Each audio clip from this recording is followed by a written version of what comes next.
Objectif numéro 3, la visite. Alors, pour appréhender une visite, il faut faire une sélection de biens. Alors, vous le savez, on fait en général une visite avec plusieurs biens. Idéalement 3. 3 pourquoi? Le premier, on va indiquer l'élément, ça va être la maison où il va peut-être manquer un seul élément par rapport aux caractéristiques que les acquéreurs ont bien voulu vous indiquer.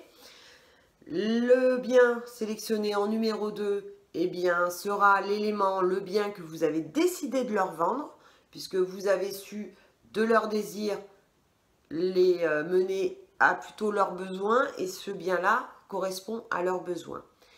Et le bien sélectionné en 3, bien, en général, c'est le bien qui soit surestimé, c'est-à-dire qu'il y a un problème au niveau du prix, donc il aura les mêmes caractéristiques, mais il lui manquera un, voire deux éléments, et voire un élément presque rédhibitoire, ou alors un prix qui est nettement supérieur au bien sélectionné 1 et 2. Attention, ne dénigrez pas un bien en particulier déjà parce que ce n'est pas bien vis-à-vis du propriétaire, et si ce bien est l'élément qui va être sélectionné par votre acquéreur, vous aurez l'air fin. Donc, soyez toujours au niveau de la décoration d'un bien, soyez toujours, essayez de rester neutre.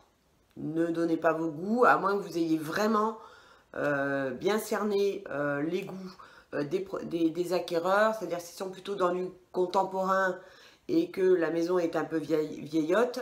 À ce moment-là, vous allez bien évidemment utiliser donc les outils, les stratèges pour amplifier le problème que va présenter ce bien au niveau de vos acquéreurs. Donc pour l'instant, on va se concentrer sur la sélection des biens et après on avisera pour la visite. Donc je sélectionne 3 biens différents. Idéalement, la première visite, 3 biens complètement différents. Alors si les gens ne sont pas sur de la maison en pierre, mais plutôt du contemporain ou plutôt du traditionnel, alors qu'est-ce qu'on appelle le traditionnel? Ben, c'est les maisons en crépi, les maisons traditionnelles. Voilà, les maisons de caractère, c'est souvent des maisons en pierre pour les secteurs qui proposent de la pierre. Dans d'autres secteurs, ça va être de la brique. Donc là, on va être plutôt sur des maisons de caractère puisqu'elles ont un côté authentique que n'a pas la maison traditionnelle, ce qu'on appelle traditionnelle, donc crépi, en parpaing ou en moellon.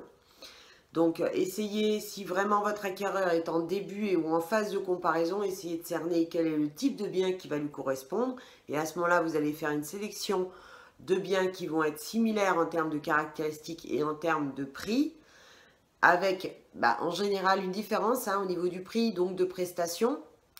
B, c'est important de soit sélectionner 3 biens différents qui vont vous permettre vraiment de déterminer la sensibilité de chacun, ou alors mettre en avant plutôt l'extérieur ou plutôt que l'intérieur.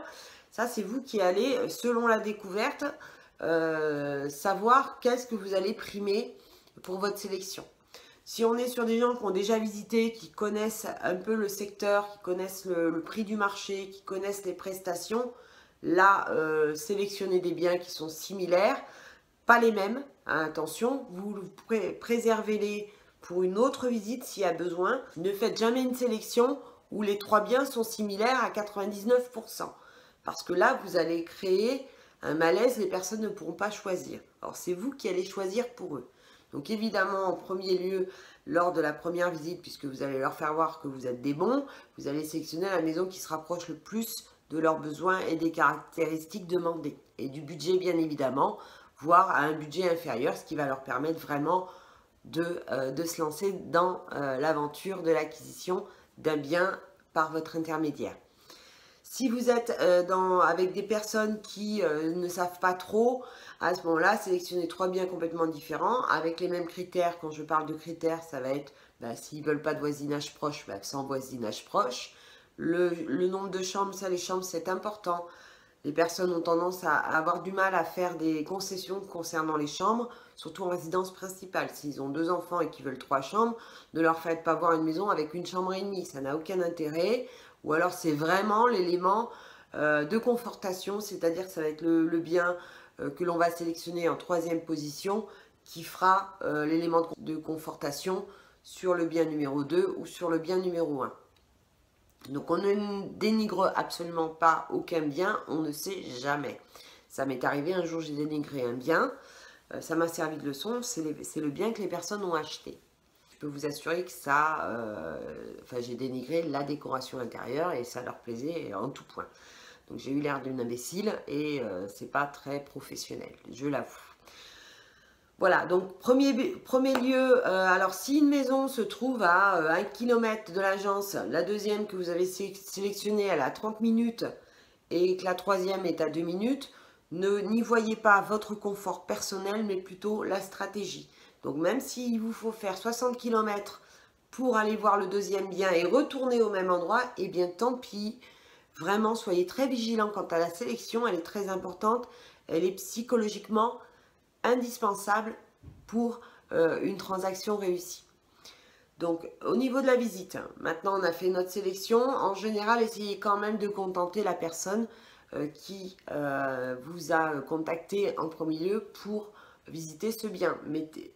Intégrez-le dans la sélection en position 1 ou en 2 si elle correspond en tout point, ça arrive. Hein. Certaines personnes ont tellement bien sélectionné les biens par internet qui savent déjà ce qu'ils veulent, donc n'hésitez pas à leur faire visiter, même si vous avez l'impression que ça ne leur correspond pas, ne les frustrez pas, offrez-leur cette visite, même si c'est pour rien, ce n'est pas grave, ça va vous permettre de faire valoir vos compétences et votre professionnalisme pour la sélection de biens.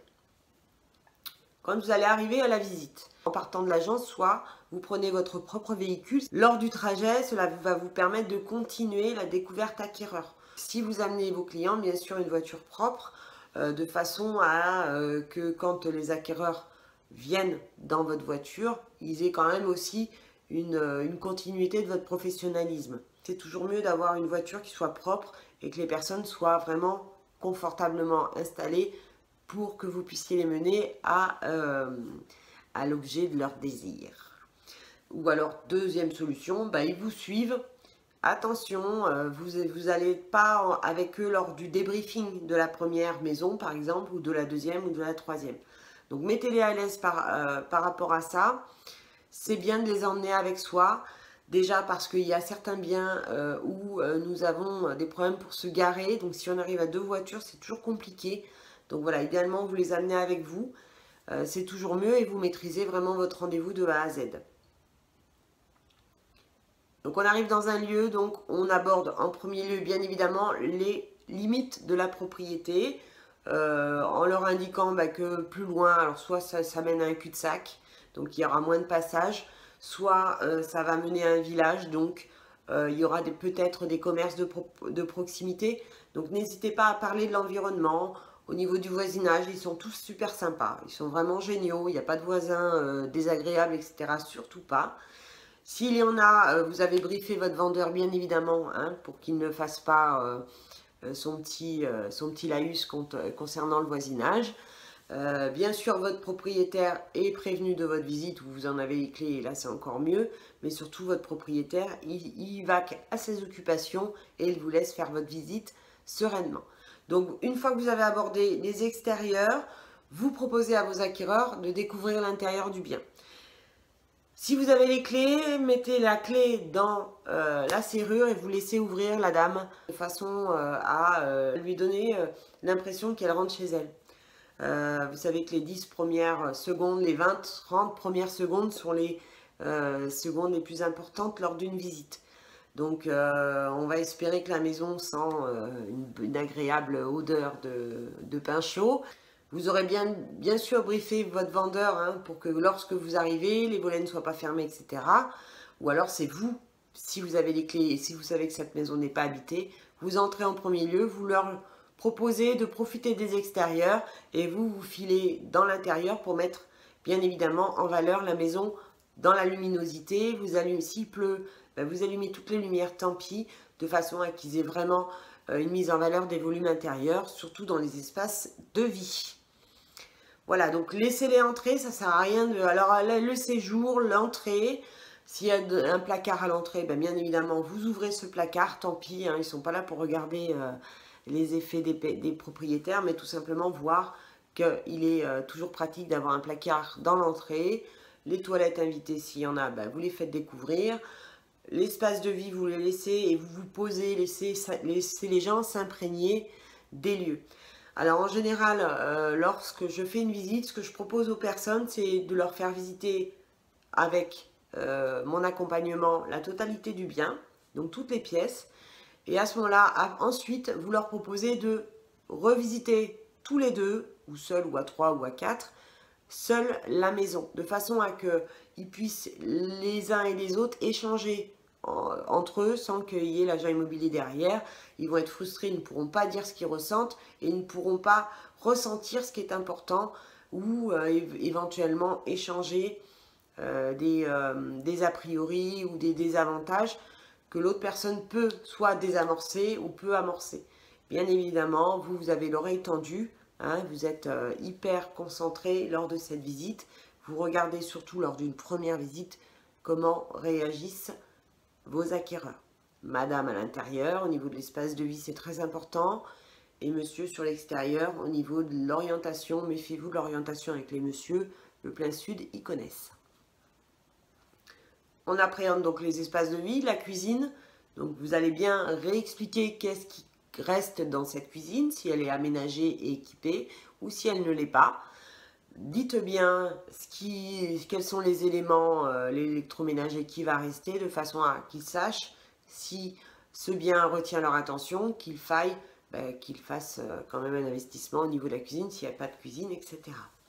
Nous allons voir donc les espaces de nuit, donc bien sûr on ouvre tout, hein, si ça sent un peu, vous laissez les fenêtres ouvertes. S'il y a du bruit, vous refermez vite les fenêtres. Enfin tout ça, vous palliez bien évidemment à d'éventuels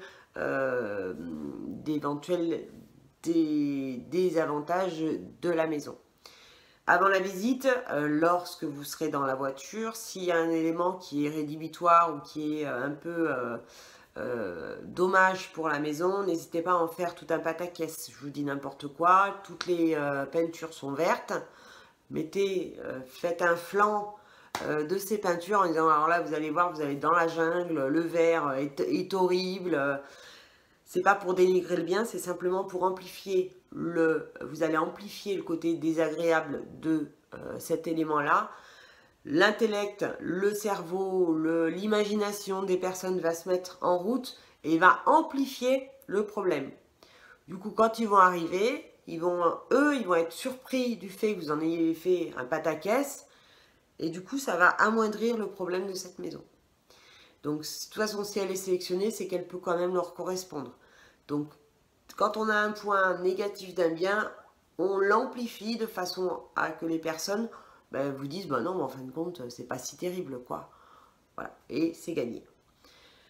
Donc, on fait la première visite du bien, on rentre dans la voiture, donc on referme tout, soyez vigilants, hein, refermez bien l'électricité, les propriétaires sont assez regardants là-dessus, c'est bien normal. Donc fermez bien tout, vous revenez donc dans la voiture. Ce que je vous propose, c'est, alors, il y a deux solutions. Soit vous revenez sur la maison, si eux, de leur fait à eux, ils ont besoin d'en discuter, et là, à ce moment-là, vous vous lancez sur ce thème-là. Ou sinon, vous parlez directement de l'autre bien, comme si on ne venait pas de visiter cette maison, de façon à faire que leur cerveau se mette en nul, et on repart sur autre chose. De toute façon, vous allez avoir un débriefing en rentrée d'agence. Donc, soit vous parlez du beau temps, de la région, de ce que vous avez fait hier soir, de tout, si vous sentez qu'ils n'ont pas besoin de parler du bien. S'ils en ont besoin, bien évidemment, écoutez-les, laissez-les même débattre, parce que parfois, ils débattent ensemble en votre compagnie, et c'est toujours bien. Ça vous permet de mettre le doigt sur les objections ou les avantages des critères de la maison que l'un ou l'autre vous indique, ou indique à son partenaire ou sa partenaire. Deuxième bien, donc vous le mettez en avant, hein, c'est le bien que vous avez décidé de leur vendre. Donc il est important que vous le présentiez toujours, hein, donc vous présentez bien évidemment les espaces de vie en premier lieu. Si vous voyez qu'il s'attarde, le temps que vous allez passer dans une maison est aussi très important. Si on passe un quart d'heure, de toute façon, il y a même parfois des gens qui n'osent même pas rentrer, qui n'ont pas envie de rentrer. Respectez cela. Alors, s'il y a les propriétaires qui sont sur place, on l'a vu hein, chez le vendeur, voilà, ben, vous faites une visite rapide. À la rigueur, vous faites en aparté avec le vendeur pour pas qu'il qu'il trépigne ou qu'il ne comprenne pas pourquoi vous mettez si peu de temps pour mettre en valeur son bien. Par exemple, bon, ça va pas du tout, l'entrée ça va pas, l'expo ça leur plaît pas, le voisinage ça leur... la maison du voisin ça leur va pas. Voilà, de façon à que la personne sache que elle n'a pas d'attente vis-à-vis de ces acquéreurs-là et d'offres qui va venir tout simplement. Donc deuxième visite, on appréhende le bien comme le premier, extérieur en premier lieu, les espaces de vie, les espaces de nuit, on retourne sur les extérieurs. S'il y a une belle vue, ben on va se contempler cette vue pendant au moins 5 minutes. Vraiment prenez du temps, laissez les gens s'inspirer et appréhender le bien.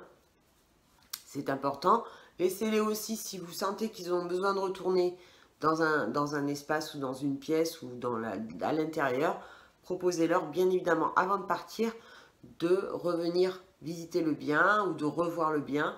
C'est primordial de façon à qu'ils intègrent bien les volumes, même si on reverra en revisite le bien. Mais c'est important, là, le premier ressenti est très important.